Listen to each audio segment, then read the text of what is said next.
Hello and welcome to a webinar session for HAP grantees. This is Goal Setting 101.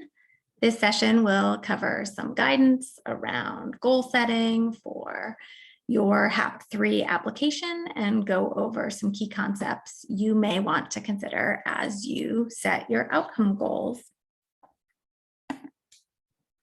First, our agenda for today. I will start with some introductions and goals for the session. Then I will touch on the HAP-3 performance measures. Next, we will spend some time on the concept of setting ambitious but reachable outcome goals. And finally, we will talk about what happens after you set your outcome goals, which includes developing practices to review your progress towards those goals. Before we get into the meat of the session, I want to make sure to introduce myself and my organization. My name is Deborah Solomon. I'm with an organization called Third Sector, which is based in the Bay Area. We are a nonprofit technical assistance organization that supports state and local government to reshape their programs, systems, and services. We have worked with multiple California counties and with states all around the country, and we've worked on a number of issues, including homelessness, behavioral health, family support, and juvenile justice. You can also see a photograph and a quote here from my colleague, Jessica Prapath. Unfortunately, she is not able to join me for this webinar recording, but she and I will both be available to you for questions and further support on goal setting. And we'll talk a little bit more about that in a little bit.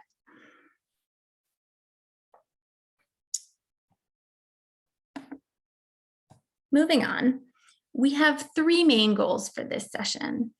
As we said, we'll review the HAP-3 performance measures and the requirements for outcome goals. We want to make sure to provide you with some frameworks and guidance as you're setting those HAP-3 outcome goals.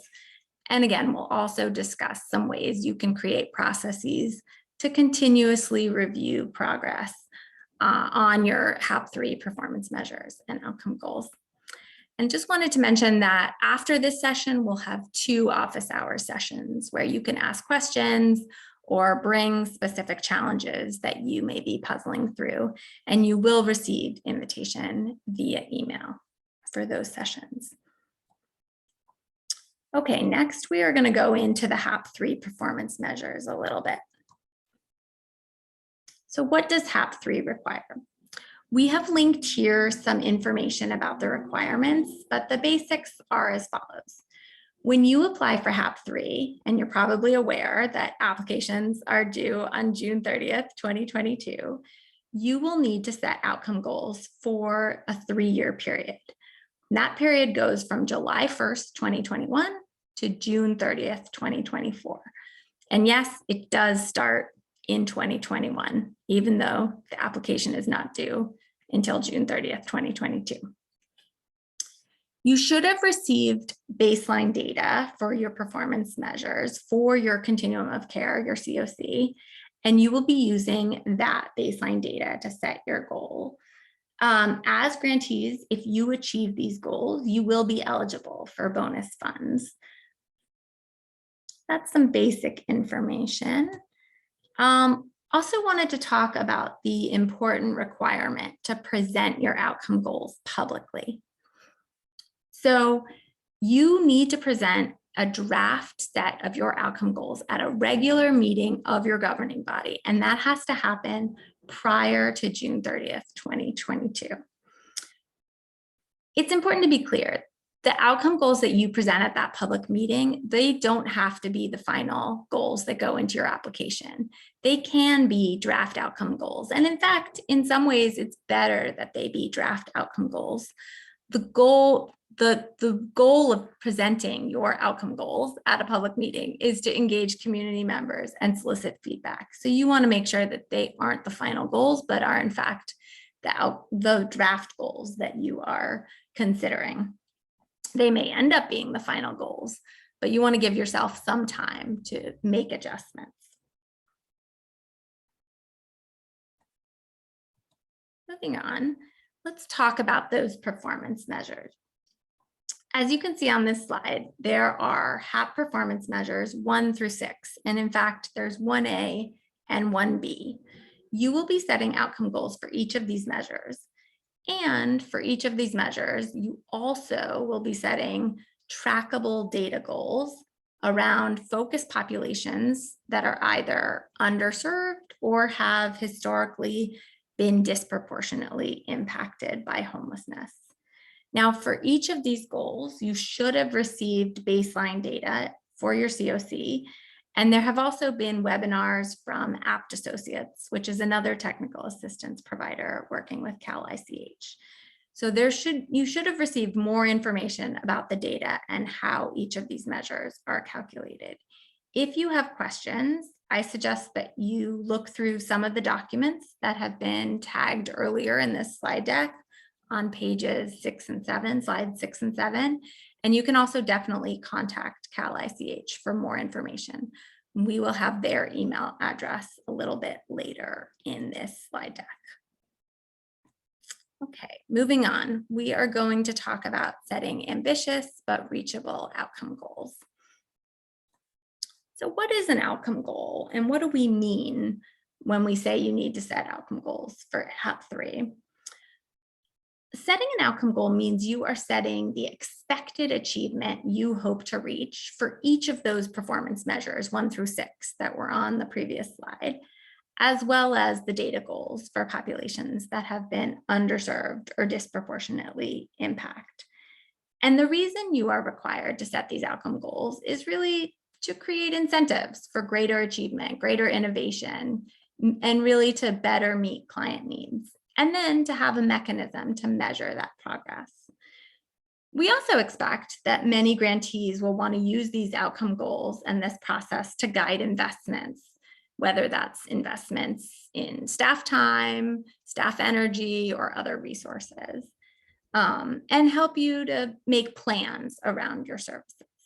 And of course, there's also this key point again about becoming eligible for bonus funding. So when we say that your goal is to set ambitious but achievable outcome goals, we understand it can be a little bit tricky to try and find that sweet spot, that right level where you're right between ambitious and achievable. You want to try to find a goal that is a bit of a stretch, but not completely beyond your capabilities. You want to ideally create a goal that will help you reach it and have a more positive impact on client lives. And that's a reason to try to set a high bar and also to have a set of goals that your team can work towards together. At the same time, I think we're all aware that if you set goals that are so ambitious that they're just not reachable, that can actually be really demoralizing for staff or just not that helpful to guide your work. And so it can be important to try to take time to figure out what is that right level where you're finding goals that are a bit of a stretch, but also reachable. And one way to do that is to look at the baseline data and think, how could we get just a little bit better? On the next slide, you can see we often think setting goals is about telling stories and engaging in a storytelling process. As you set goals, it's important to think about what are the investments that you have made that you expect might lead to changes in the data for the performance measures. What are all of the factors, whether they're under your control or factors outside of your control, that you expect to have an effect? And then think, how can you move the needle a little bit and maybe achieve some incremental change? How can you increase or decrease the performance by a relatively small incremental amount in a year? Could you increase performance by 1% or 5%? And then really to think about those small incremental changes that might add up to bigger changes over several years. Sometimes we also encourage agencies to try what we call reverse thinking, or kind of thinking backwards, where you ask, what would it take to improve your results on an outcome by 5% or 10%? In this way of thinking, you might think about what you want to accomplish, the goals you want to achieve, and then kind of use that as a helpful lens to look at your current program and think about what you are currently doing or what you could be doing to achieve those goals or what you would need to achieve those goals. And you can see on the next slide, we sometimes think it can even make sense to kind of sketch out a visual showing the percentage changes you think might come from external events, which would be the blue in this visual here, and then your own impact, the impact of your services, which would be the yellow here. And to think about, well, how do you want to see this trajectory go? And what would you have to do to see maybe that yellow part increase so that your investments are having a bigger impact?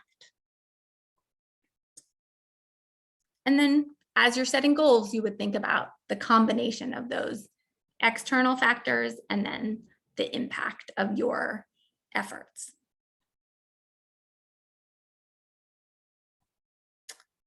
The next slide covers an important topic that we hear a lot of interest around, which is what if you have been seeing trends you don't like? What if you have been seeing really negative trends? So in the case of maybe increasing numbers of people experiencing homelessness, or perhaps you're seeing increasing lengths of time when people are remaining homeless, it can feel really daunting or even disingenuous to try to develop really positive targets. And so in some cases, it may make sense to think instead about slowing down the rate of the negative trend or stopping that negative downward trend and thinking about what are some actions you can take to slow down the trend of things getting worse or to stabilize, to prevent the situation from getting worse, and how can you make a forecast or set a target that is really about slowing down that negative trend. I'm a big fan of a framework that you may be familiar with, which is called results-based accountability, or RBA. This is a method for setting goals and trying to improve services. It's been around for many years. Mark Friedman, who created RBA some 30 odd years ago, thought a lot about this challenge of setting goals when you are seeing negative trends developing. And he coined a phrase, which is turn the curve thinking. So this means you still set goals even when you're facing some pretty tough challenges, but you think about how you could maybe slow the negative trends and eventually get your curve actually kind of curving in the right way so that your performance is improving. The next slide is another visual, another framework from RBA. And this shows some ways that you might ask questions as you are looking at your data to understand those trends and try to slow them or get them to a more stable place and eventually get them going in the ways you want. One thing that I really like about this graphic is that it suggests you think, one, about the story behind the curve, understanding the current trend, and two, that it asks who are the partners that should have a role? Who are the partners that you're going to work with to turn the curve and get the trends going in the way that you want? And then finally, it asks about an action plan. So, when you think about what might work, when you talk to your partners and think about what might work to turn the curve and maybe reduce the number of people experiencing homelessness, what is your action plan to turn that curve? What are you going to do together? And I also just like that this graphic is a circle, because while we are talking about a process of setting goals for 3 years, I think we know that this is really part of a broader process that will go on for many years and continue and kind of always be doubling back. As we've said before, a lot of setting goals involves storytelling, and this next slide talks a little bit about getting aligned with your staff and partners. So as you are setting these outcome goals for HAP-3 and talking about them publicly at your governing body, you may find that different stakeholders have really different ideas about how to set goals. You might find that some people want really, really ambitious goals. And for instance, they may want to set a goal of ending homelessness.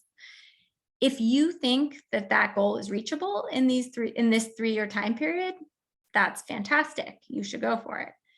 If you feel like a really ambitious goal is maybe not possible at this time or in this time period, you may want to think about how to message that with your staff and partners. And we've framed a sort of sentence here that kind of gets at this dilemma. And so what you might need to do is communicate that there are ultimate goals, such as ending homelessness, and it's also important to set incremental goals and the steps that you need to take to reach that ultimate goal.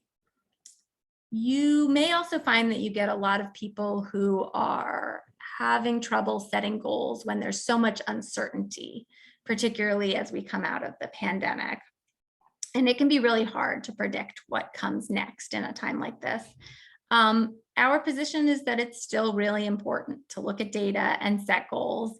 And if you discover along the way that there have been major changes and you need to set new goals, that's part of the process. So that may also be something that you have to engage with your staff and partners around, how to understand that there's certainly uncertainty, but also to engage in looking at data and setting goals. So the next couple of slides, these are really meant to be worksheets for you. As you work through these performance measures, looking at the metric, getting into that detail about how the performance measures are measured, and then looking at the baseline performance that you should have received, this is a chance to also fill in that column all the way on the right about what story will you tell? What impact do you expect to have? And this could be a place where you write in words the story you expect to see, the impact you expect to have, or maybe it's a direction. Maybe you expect to see numbers going up or going down. But when you get to the actual outcome goal setting, you'll be setting a number. And this is maybe a chance to do it in a slightly different way, to write it out or to kind of draw that visual, that graphic.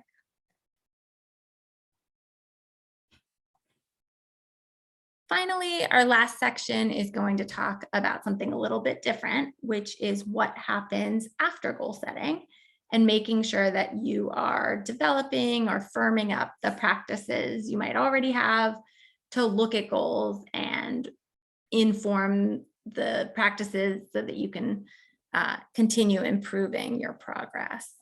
So as you can see on the next slide, we've set up a couple of columns here. On the left, you'll see some questions about how to set up a process so that you are reviewing data continuously and understanding if you are achieving progress on your goals. So you can see in these questions, some of them get quite pragmatic and granular. Literally asking, what tools are you currently using to share data and improve results? What tools do you think you need? What meeting spaces will you use to look at this data? So I think it's a good time now to think about where will we review our progress on the outcome goals that we set for HAP-3? Will we do that at a monthly meeting? Will we do that at a quarterly meeting? Who will present that data? Who's in charge of gathering that data? Who needs to be engaged in the meeting? And then on the right, you can see there are a lot of questions that aren't quite as granular or pragmatic, but are more about how to create a really data-informed culture and a culture where people are interested and invested in looking at that data and working together to try to improve your services. So these are some bigger questions to think through. What values and mindsets do you have in your workplace that you want your continuous improvement activities to be founded on? Do you have good trust and shared accountability, or how could you maybe build that up more so that you can have a group of stakeholders all looking together at data and agreeing on changes that need to be made? So right now your focus is on setting goals, but it's also a good time to think about the future and what your process will look like and what you want your culture to look like.